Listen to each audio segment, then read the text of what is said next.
第54日，我用愛祝福全部嘅友誼。友誼可以係我哋最持久嘅重要關係。冇愛人伴侶，日子照樣可以過；冇原生家庭，我哋都可以生存落去。然而，對多數人嚟講，如果冇朋友，生活就好難快樂啦。我相信我哋降生喺呢個星球之前，已經選好咗父母，但係選擇同邊個做朋友，就係要喺我哋嘅意識層次更高嘅時候先會發生。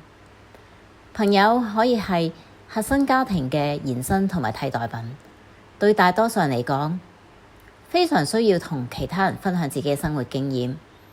當我哋結交咗朋友嘅時候，唔只會更加了解別人，亦都會對自己有更深刻嘅認識。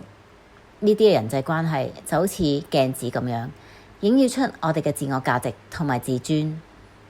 友誼俾我哋審視自己嘅絕佳機會，可以藉此睇出自己需要成長嘅地方。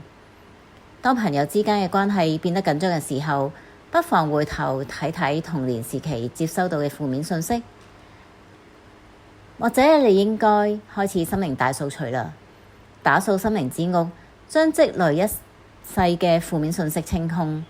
有啲好似食咗一世嘅垃圾食物咁樣，嚴格執行一個優質嘅健康飲食計劃。